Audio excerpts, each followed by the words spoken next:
packet pushers.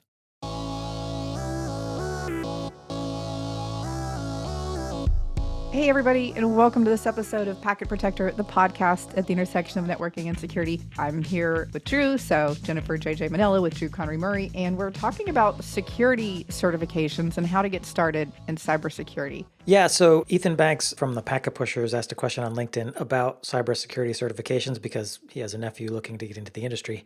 So he was looking to get some info, and the thread got a ton of responses, and we thought, aha, here's a good episode. And I'll also link to the thread in the show notes if you want to see what people had to say. So yeah, we're going to dive into security certifications. But JJ, before we do, my first question is, what should people be thinking about when they're approaching the cyber certification process? Ooh, well, first of all, I didn't know that Ethan's nephew was looking. I thought that was just one of his clickbait LinkedIn posts, because I think asking about security certifications is always a conversation starter. Definitely link bait, definitely. But there was a ulterior motive as well, yes. Oh, cool. So when you're saying where to start, what do you want to dive into first? Is it just like, let me just look at this list of certifications and pick one, or what should I be thinking about? I assume because the security industry is so broad, there's different tracks or areas I could go down, specializations I could focus on. So if I'm just sort of presented with this mass of certifications, how do I start to narrow what might fit me? There's two ways to tackle this, because you can definitely get into analysis paralysis.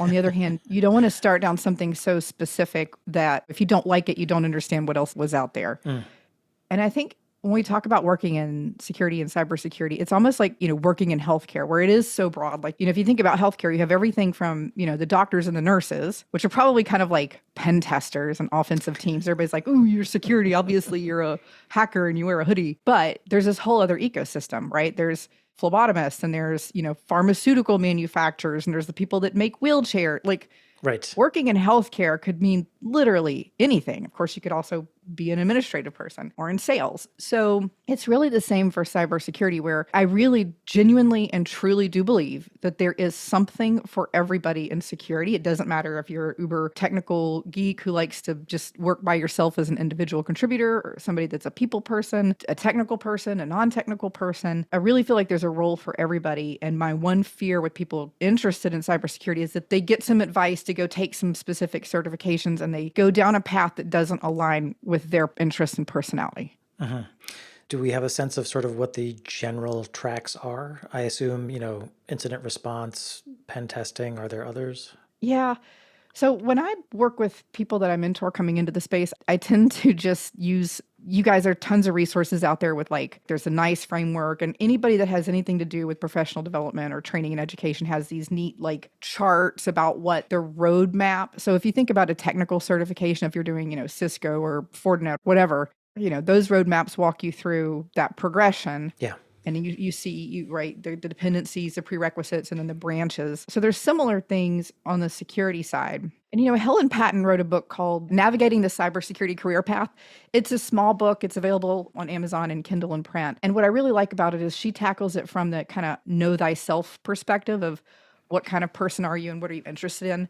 So without knowing, somebody's personality, what I like to do is kind of map it out and leverage some of the frameworks and, organizational constructs that we already have. And I like, some of the NIST. So if you've done anything using any of the NIST frameworks, but especially the cybersecurity framework, they talk about 5 defensive capabilities. So it's identify and protect, and that has to do with something before an incident. So identify has to do with, like, understanding your asset inventory and, discovering things on a network and managing infrastructure. Protect has to do with your defensive planning of, like, antivirus, patching, all of the activities that are designed to protect that device. And then the other 3 are detect, respond, and recover. And those are all the things that happen after an incident. So that's SOC analysts would be in that, like, detect. We're doing analysis on different, telemetry coming in. We find that there's an incident. Now you get into respond, which is like incident response. And then recovery, where you've got, backups, and then resilience planning, where you can restore things. So from a defensive standpoint, now that can cover everything, right? These are technical roles typically, but that could be a security architect planning something holistically. You could break it down into, like, assets or protect surfaces, so devices, applications, data, network, users, or identity, and some roles. So I like looking at it like that holistic view, because it really, at least from a defensive standpoint, you've zoomed out for a minute. and you can kind of see the whole menu, and you could just about point, if you were making a grid of this, and like the cyber defense matrix actually presents this in a grid, you could actually point to just about any role in a defensive role where it's going to fit in there, because you've got people who just manage Splunk, right? A very specific application that's working in that, detect and respond area. Or you could have somebody that's a security architect and they are architecting across 3 main areas here. Then you've got all of the offensive stuff. And I think pen test, red team, certain aspects of purple teaming. And we've had, guests on podcasts and prior episodes. We'll put the links in the show notes to hear from those people about what they do and how they do it. So the offensive is, I'm sure somebody has a framework to lay that all out, but offensive is you're a good guy, but you're figuring out how to think like a bad guy. And attack or work on evading detection. And those typically are more technical roles. Right. Where would you put threat hunting in that bucket? Or what bucket would you put it in? Thrunting? Thrunting, sorry. Yeah. Ooh, I would say that that's an aspect of between protect and detect, because you're proactively looking for something, which is a pre-incident defensive mechanism, but it ties into a lot of the tooling that you have in a detect, right? Because your indicators of compromise that you're using after an incident or to find an incident are the same things. They're feeding or informing what you're looking for during threat hunting. Right. Okay. And of course, I say this as somebody who doesn't do threat hunting, but if you're a thrunter out there listening, my knowledge in this area is based on talking to some of you people. Right. And you can update us at packetpushers.net/FU if you want to weigh in on that. Yeah. All right. So when you're approaching the certification landscape, there are free, there are paid. Maybe we should start with sort of what people would quantify as free or affordable. Well, yeah, and let me lay this out too, because I think even in the free and affordable realm, I'm going to lump, training and certifications into 2 main areas. Especially in the free category, we have a large volume of what I would consider like foundational cybersecurity concepts. And then we also have some vendors who are providing more product-specific or technology-specific cybersecurity fundamentals. And so I think there's value in each. And if you're coming from, the technology side where you've worked in tech for a while, well, the first thing, let me just side quest onto a soapbox for a second. Go ahead. If you currently work in tech, you do work in security. Either you don't know you do, or the people around you don't know that you do, but you do. And it really just chaps my chipples when I hear, security people talking about how they can't find any, qualified security professionals to hire, and they can't do this and they can't do that. And the people coming out of college, don't even know what an OSI stack is. And I'm like, you have some of the best technology teams, help desk, sysadmin, network admins around. Those really are your best security people if they're interested in it. And if you're not interested in it, I'm going to be honest with you, you're probably short-lived. I don't think everybody should think, ooh, one day I want to be a CISSP. That's not what I'm saying. But if you are managing a system, you need to be responsible in part for the security of that system. Yeah, for sure. I mean, I am thinking of a sysadmin role where you are, touching machines. Maybe you're doing some patching. Maybe you're helping folks with password resets. You're working with 2-factor authentication. You have maybe a decent sense of the environment you're working in, what's out there, what's connected to what, and so on, that gives you that kind of perspective that a security professional should have. We've talked to, so many of the guests that have been on here, and Jake Williams, Malware Jake, just in our last episode, where he was saying there's actually certain training and guidance out there for sysadmins that are managing, for example, Windows domain servers and infrastructures that kind of give out bad advice. They're telling people to do these things to make it easier, but it's actually one of the things that makes that system most vulnerable. Right. So I think we have opportunity here. So I'm going to get off that soapbox and go back to answering the question of what's free. Tell me what the free stuff is, please. Yeah. But I do want to just kind of underscore, I've had even people really close to me that said, they came out of tech, they have, really deep knowledge and history of, 10 plus years across networking, firewall, all kinds of stuff. And they don't feel like they can walk into a security conversation or security conference and add value. So if you're listening to this and you're in tech already, you can add value. You should be adding value. And you do have a place in this conversation already. Now, if you're coming in new and tech is all new to you and you were doing something else completely different, I would definitely look at those foundational programs. So a few of those are ISC2, which is the organization that's a nonprofit who issues the CISSP certification. They have lots of certifications. The CISSP is just one. And they just came out with, it's called CC. It's a free intro to cyber. And no strings attached. I believe that is both the training and the exam certification costs that are free.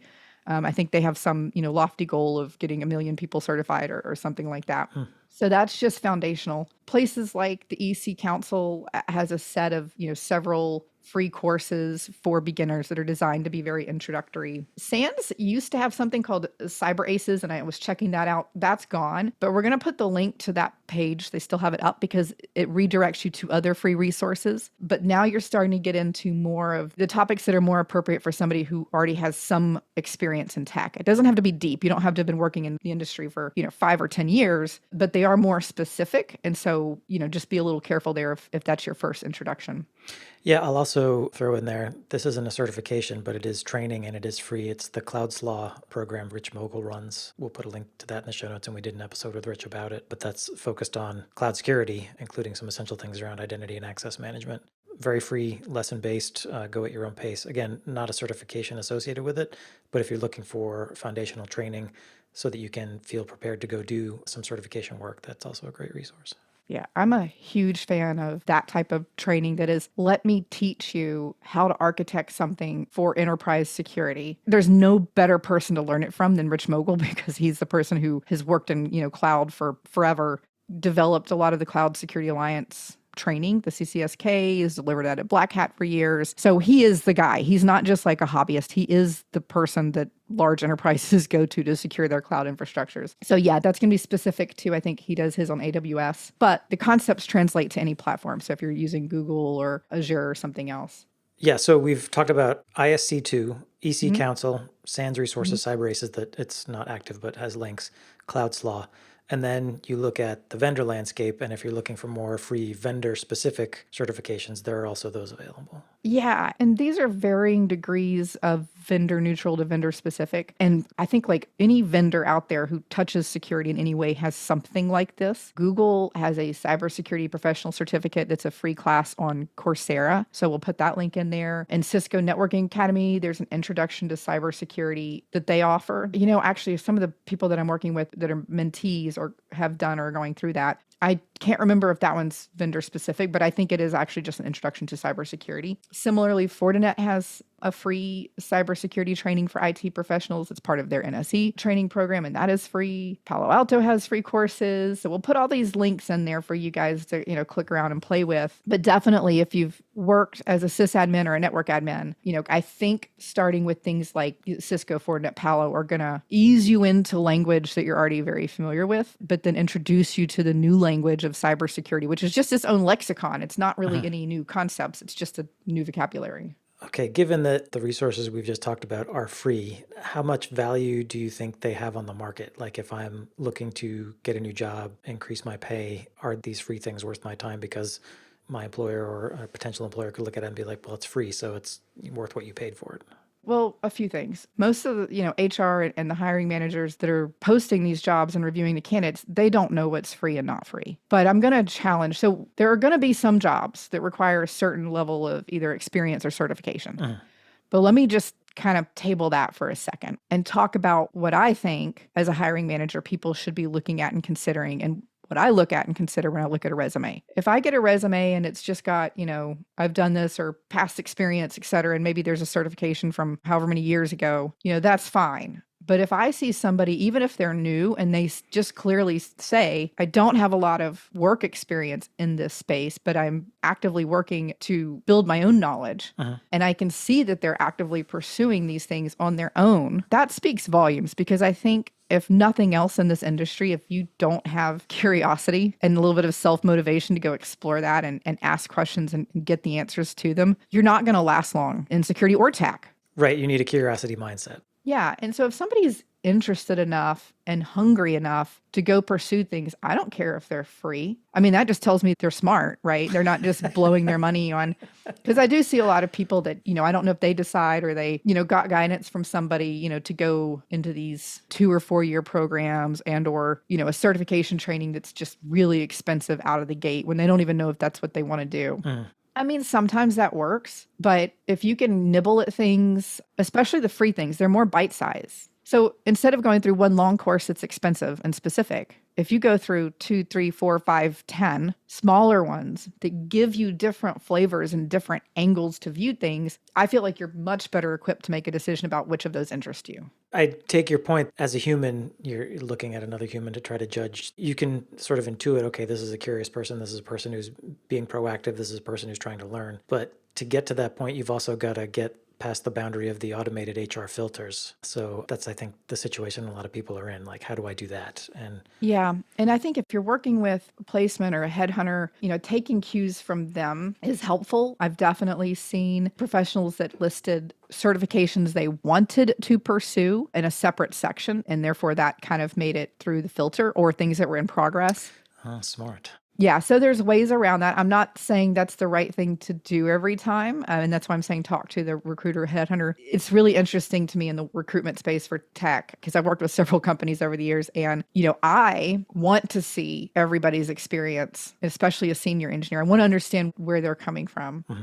And a lot of the headhunters and recruiters will tell them to trim their resume down to like 1 or 1.5 pages, Right. drastically reduce their description of what their role was, and get rid of anything that's more than 3 or 5 years old. And that doesn't tell the whole story for me, but it's what a lot of organizations and recruiters want. So this is where, one person's going to tell you keep it short and sweet. Another person's going to tell you make sure you've got the right keywords and you're really articulating and sharing your experience.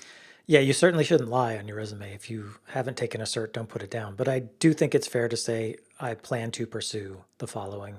Yeah, make it clear you have not attained that. Like, don't list it with your others and then put something in parentheses. Like, make it clear Right. These are ones that I'm interested in pursuing or in the process of pursuing.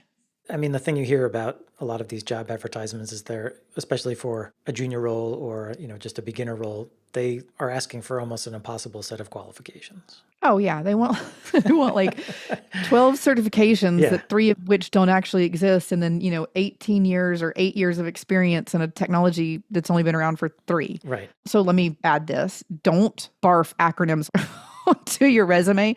Don't list, oh, here's the 25 certifications I'm interested in, just to get seen. Just to play keyword games. Yeah. Yeah, somebody's going to see that and just, Right. you're going to be kicked to the curb. Yeah, be strategic. Yeah, be real about it. So we can talk about like what some of those filters might have in them. And one of those is like CompTIA Security Plus. But, that's a reasonable course. I think with a lot of these sort of mid-tier, I'm calling mid-tier like not introductory and free, but not, advanced, where a lot of experience or a lot of training is required. There's a lot of like self-study guides for the CompTIA suite. The exams are a few $100s, I think like $200 to $400, somewhere in there. Mm-hmm. So, that is an investment, but I think that's a very reasonable investment if you're serious about your career. Yeah, I'll say on that LinkedIn post that I referenced earlier, CompTIA Security Plus and Network Plus came up over and over and over again as a quality cert for someone sort of even entry level looking to get into the space as worth the investment. Yeah, I totally agree with that. And I think this is maybe an unpopular opinion or maybe a popular opinion with this crew. The Network Plus or something like a CCNA, I think is fantastic, because it's really hard, whether you want to work with, applications or on-prem or in the cloud. It's really hard to do what you need to do from a security architecture standpoint if you don't understand the fundamentals of how data and packets get moved around. Mm-hmm. And so I think Security Plus is a great, entry point. If you're going to do anything in that technical realm, then something like a Network Plus or a CCNA or the equivalent from whoever will teach you those fundamentals. Yeah, that was definitely an impression I got from, again, the LinkedIn post, that there's this pairing of the Security Plus and the Network Plus or CCNA makes you sort of a double threat, essentially, or it elevates your value to a potential employer. Yeah, I will say this, not long ago, just in the past couple of months. So CompTIA announced that they're getting acquired. I guess my point in bringing that up is there could be changes related to that. I have absolutely no insider information on that. That surprised me when I saw it a few weeks ago. But, keep an eye on it. They may do something differently. They may do something new. They may rename things. Who knows? But yeah, Security Plus and Network Plus from CompTIA are great entry points. Okay. And then what about advanced? Advanced. Okay, here's where things start to kind of spiderweb and spiral and twist out of control a little bit because there's just such a freaking volume. There's same as before. We've got vendor neutral and then vendor specific certifications and training. And so, definitely I mentioned earlier the ISC2, and it used to be called ISC squared. They've changed it. It is ISC2 without the parentheses now. So ISC2 they have a whole suite, including, cloud and all kinds of things. They have two that I think are probably very relevant for a lot of listeners here. There's the SSCP, Systems Security Certified Practitioner. So the SSCP is really designed for sysadmins and network admins and technical professionals to teach them security. Okay. So that, in my mind, is really better positioned for most individual contributors that are going to stay in a technical role than the CISSP, for example. Okay, and the CSSIP, that's sort of the big one in the security industry, and you already have to have 5 years of practical experience before you can even take it, so it's not something a beginner can necessarily do. But you're saying if you are looking to go more managerial or executive, CSISSP is the one to do? Yeah. So the minimum requirements for experience change. They do update this regularly. Not every year, but every few years probably. So it is 5 years. So I'm speaking about the CISSP. It is 5 years of experience in 2 or more of the 8 domains. So several years ago, this moved from 10 domains down to 8. And it is kind of like a mile wide and an inch deep and meant to be a little more strategic. So the domains are things like, security and risk management, asset security, security architecture. There are domains that get into a little bit more technical concepts like communication and network security, identity and access management, and you get into like software development, security operations, and things like that. So it is a more holistic view, I believe. So if you don't have the 5 years of it or whatever the experience is at the time you take it, they do have something that's called the associate program. So you can take the CISSP. Okay. You just don't do the work experience and you're not fully certified, but that is its own credential. So you could put that on your resume. You can put that on your LinkedIn profile, which means you understand those concepts and you invested in that education. Okay. If I am somebody who's really interested in an individual contributor role and staying technical, do I need the CISSP for my career advancement? I really don't think so. There's a right answer and then there's a right answer, right? The technically accurate answer is absolutely not. Again, the SSCP has 7 domains that overlap a little bit with what's in CISSP, except for they go deeper into the technical aspects of it. So in the SSCP, you don't have risk management, but you do have security concepts, access controls, including, segmentation is a whole domain, incident response, cryptography, network security, application security. So it doesn't have programmatic content like CISSP does. Okay, so that's the technically accurate answer. The problem is, back in the day, and in full disclosure, I did serve on ISC2's international board for 6 years. The organization has groups that do a lot of lobbying and a lot of education and marketing of the credentials, right? A lot of advocacy for the credential. Right. Yes. Advocacy is a fantastic word. Yeah, so they lobby and advocate a lot. And so there were a lot of federal requirements that CISSP met the requirements for. So there's a whole DoD program for federal agencies about ANSI accredited. And we'll talk about this too, because I think this is important to understand the difference between an ANSI accredited certification and a certificate credentialing program that's not accredited. This will matter when you start talking about who requires what, but let me just table that for a second and finish kind of. So because they advocated it and kind of pitched the CISSP so much, it became the certification that everybody tied to cybersecurity. And so I think there are a lot of job postings that list CISSP that really, it's completely inappropriate for that job description because it is a technical individual contributor. And this is why I kind of do you need it? Not really, except if you're trying to apply for a job that filters based on that, in which case, you got to play the game. Right. We'll get to that issue you raised, but I just want to wrap this part up. Are there other, what might be considered sort of advanced or expert security certs out there? Oh, yeah. Now you've got EC Council that has, certified ethical hacker and tons of other certifications. All of the SANS suite, which are tied to the GIAC certification. So especially in SANS world, this is everything from leadership and CISO development skills to pen testing and ethical hacking and application security, like literally anything and everything related to cybersecurity, just about. You're going to have classes at EC Council and or SANS, definitely SANS. I mean, OT security for operational technology, right? Leadership, the whole rainbow of fruit flavors there. And then you've got all of the vendor specific. Well, just before we move on from that, I just want to say to clarify, SANS does the training, but then there's a separate organization affiliated with SANS, GIAC, that actually does the certifications. Yeah. Yeah. So if you're into that, you got to make sure if you're looking for that you look for GIAC. And those are expensive. I mean, the EC Council's relatively expensive. I'd have to like pull up current pricing to see where they all fall into each other if you go apples for apples, because it also depends on what you're doing. Like a leadership program, an executive leadership program is going to be super expensive because that's just the way that works. There's a lot at stake there. You're talking about CISOs who are personally liable. Right. Sometimes. Yes. So we kind of have to get that right. Not that the technical stuff doesn't matter, but a lot of times the more technical things, the understanding is an organization usually has one CISO. They may have deputy CISOs and business ISOs like BISOs, but you're talking about training one person, not training a team of 5, 10, 15 developers or network admins. So pricing is a little bit commensurate with that. But, some of these exams are $1,000 or $2,000 and the classes are 5, 10, 20, depending on what you're doing. Wow. Okay. Yeah. That's pricey. Yeah. Yeah. It is. And that's why I definitely don't recommend people start there. Sure. Yeah, absolutely. You mentioned, understanding the difference between sort of accredited and non-accredited certifications. Yeah, let's talk about that. There's pros and cons. So there's two sides of this coin. Just like we have ISO standards that are international, we have an organization called ANSI, ANSI. Okay. And ANSI is like a standards organization, but for all kinds of stuff.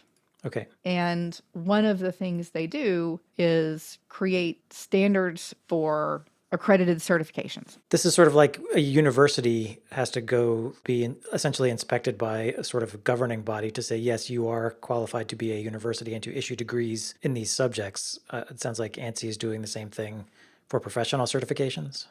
Yeah, exactly. And so, as an example, I don't want to say all of them because they might have added stuff, but like ISC2's certification portfolio is ANSI accredited. Definitely the CISSP is, the SSCP is. I don't know about their new one. I don't think there's any reason for them to do that necessarily. But most of theirs are ANSI accredited. And that's a very rigid process. So when you have ANSI accreditation, like you have to have business processes and workflow processes that do things like separate the training content and development from anybody involved in writing the exam items. Even within the organization, the people that are involved in managing, so they call it item writing, but so writing the questions that go into the exam, they go around and they actually get people with the certification to participate. They use psychometricians, which is part of being ANSI accredited. So there's all of these rigid things related to building those questions out. Like you can't just make up questions and put them. They have to be peer reviewed. They have to pass the psychometricians little check that they have. And nobody, even internal to ISC2, can break that barrier. Nobody can pass between I'm participating in writing training content and I have visibility into item writing for the exams. You can't do it. So it's air gapped. It is seriously air gapped, yeah. The same thing for any of us that are certified that volunteer, right? We can't do both. So, ANSI accredited certifications go through pretty rigid processes, some of which non-accredited will go through as well. For example, they start with a job task analysis. And I think most organizations, I just this last week launched a certification for wireless security and did the same kind of thing. Sat down and went through a job task analysis, which is who's our target person or professional and what do they have to do? And then you figure out what are the skills that they need in order to do that task. And then you kind of you deviate then with the course material and the item writing for the exams. And that's where if you're accredited, there's just a huge, thick line. And it might be why SANS and GIAC are separated. I don't know if they're ANSI accredited. I have a feeling probably, if you want to pop on their site and look, probably at least some of their stuff is. So the good side about being ANSI accredited is a lot of organizations like the U.S. federal government, and the U.S. federal government is huge, right? They're the biggest spender in the world. They're one of the largest employers in the world. If the federal government is putting a certification tied to a role, to a job title, that certification has to be ANSI accredited. Okay. So you can start to see what this does is if you're accredited, you can advocate and lobby to have your certificate program tied to the different hiring roles for the federal government. Right. And other entities that follow what they do. Yeah. The downside to being ANSI accredited, because again, there's two sides of the coin, is that because of that rigid process, there's very specific schedules for when you review, how you update training materials, when you redo the job task analysis, when you update the items for the exam. And that's cumbersome. It's lengthy. And expensive, I'm sure. And it's very expensive. So, there's a reason that the NC accredited certifications are more expensive than, hopping online and just taking an exam somewhere. Doing a LinkedIn cert, yeah. Yeah. So that's kind of like the lay of the land with that, and why some things are ANSI accredited, some things are not. So in alignment with certain filters, a lot of times organizations tend to copy what the federal government does. And so if there are certifications that the federal government has put in that sort of allow list or filter list, those tend to just be adopted other places. Okay. So the private industry may also say, oh, the federal government wants these checks in place, so we'll just tag along. Yeah. And it kind of trickles down, anything the federal government does eventually trickles down into everybody else, either because it's just easy to point at them and go, okay, it's good enough for them, it's good enough for us. Yeah. But a lot of times, like we see with CMMC requirements, right? Like at first it was, the federal government directly had its NIST requirements. And then it was, okay, well, if you're a contractor, we're going to make you meet CMMC requirements that are a subset of what the federal government does. And then that starts to trickle down into state government, municipal government. And now they're talking about, because so many things are federally funded, maybe even universities have to have this organizational security certification, right? CMMC. Because they get tuition funding and supplementation from the federal government. So a lot of these things just kind of roll downhill. That makes sense. Any other certification things you want to call out before we get to our last sort of topic? So an ANSI accredited cert may get you through certain filters, but because it's not updated as quickly, it's usually not going to be as deep technically, because like that whole will have been changing by the time you take a test. Right. It may not be cutting edge. Yeah. I think ANSI accredited certs are great for that more conceptual developmental stuff. But then you do want to supplement with these more, certificate programs, micro learning. It doesn't matter if you, get on YouTube, and do some learning or take an actual class. We'll put these links in the show notes. I know we're throwing a lot of websites out there. There are 3 platforms that I've been familiar with for a while that I know have a lot of technical and cybersecurity classes. And those 3 are edX. So literally just EDX. Coursera, and Udemy, which is Udemy. Yep. I even have friends, I think we've had some guests on the podcast that have classes on some or all of these platforms. Yes. And I think the way a lot of them have been working is that you get to take a certain amount for free. And then if you want the credit for that, there might be a fee associated with it. I think some of them have more recently moved to like a flat monthly subscription, but I think they're reasonable. I think they were in the $20 to $50 range. Like Netflix and Hulu cost you more than that, right? So I think if you're taking at least one class every couple of months, that more than pays for itself. Yeah, we'll have all those links in the show notes. So over on the networking podcasts I do, certifications come up all the time. We always talk about the market value of certifications and so on. But something else that comes up is, well, it's great to have the certifications because they can like help you clear that HR hurdle and get you in an interview. Once you're in the interview, that's when more of the portfolio becomes important. So things like, do you blog? Have you created video content that helps teach these certain topics or talks about it? Do you have a GitHub repo? Are you contributing to open source? I've heard that advice given in regard to networking. Do you think that's also relevant to InfoSec? Absolutely.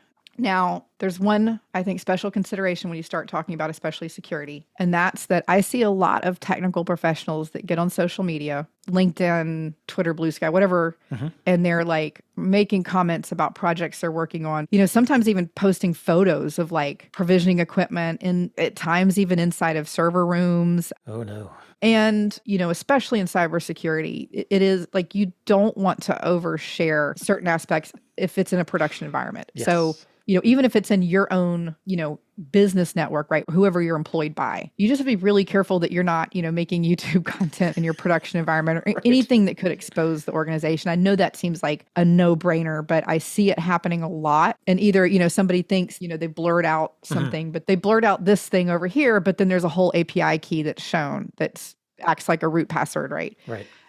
So, do be careful about that if you're making, social media posts or YouTubes or how-tos and stuff. But I do think, it's maybe not as important, but I do think it helps demonstrate that you are invested, you're curious, you're interested. And depending on the job role, some organizations and some roles, like you're in a very specific role. You're doing a very specific thing, just like in networking. Mm-hmm. I've worked with clients. They're large enough that they have a team that manages like BGP routes. Mm-hmm. Mm-hmm. That's what they do, right? Mm-hmm. 7 people. So the same thing with security. There's some professionals and some roles where you're going to be doing something super specific, in which case they don't really care, right? They need a button, a seat, and a minion on a keyboard. But if that's not the type of job you want and you want something that's going to give you more education and more growth, then you need to demonstrate to the hiring manager that that's what you're looking for. So I will say I have heard multiple people say that blogging has been immeasurably helpful for their careers because, for one, it can get you invited to things like the Tech Field Day events, including Security Field Day, where because you blog, they'll pay for you to go and get in a room with a bunch of presenters who are talking about security topics under the assumption you'll blog about them. But then they share that content out, and that raises your profile in the industry. So it can be very helpful, this kind of content creation. It is extra work. It's all done on your own time. There's no promise of a payoff, but I can think of 5 or 10 people who have said, yeah, I'm where I am because I was participating in the broader community. Yeah. A suggestion, if you are looking for an example of someone who's creating interesting video content while also making sure not to give away the store or get themselves in trouble, check out Alexis Bertholf, Bertholf, Alexis, Lexi. She's making, educational content, informational content for tech community, and doing it in a way that is good for her and also good for the community. So if you need a model, that's one to follow. We'll have links to her stuff in the show notes. JJ, any last thoughts before we wrap then? Oh, God, no, I think we've covered a lot. I hope this has been helpful. I know we kind of spurred this off of Ethan's post. We also had a few folks in the Slack channel interested in talking about security certifications and getting started. So for those of you there, I hope this was what you were looking for. If not, let us know and we'll keep adding. We do have some fantastic guests lined up in the next few weeks. So yeah, we'll be keeping you guys entertained. Keeping it rolling. Yeah, so thank you for joining us for another episode of Packet Protector. JG, you just referenced our Slack community. It's at packetpushers.net/community. You can talk to security folks. You can talk to networking folks. You can talk to cloud folks. It's a free Slack channel, so you can hang out with other IT and security pros. And as always, if you have a comment, a correction, or a question, packetpushersnet/FU. If there's a cert we missed or something that you want us to follow up on, let us know. We love the follow-up, and we do appreciate when listeners reach out. And as always, make sure you're eating your security vegetables.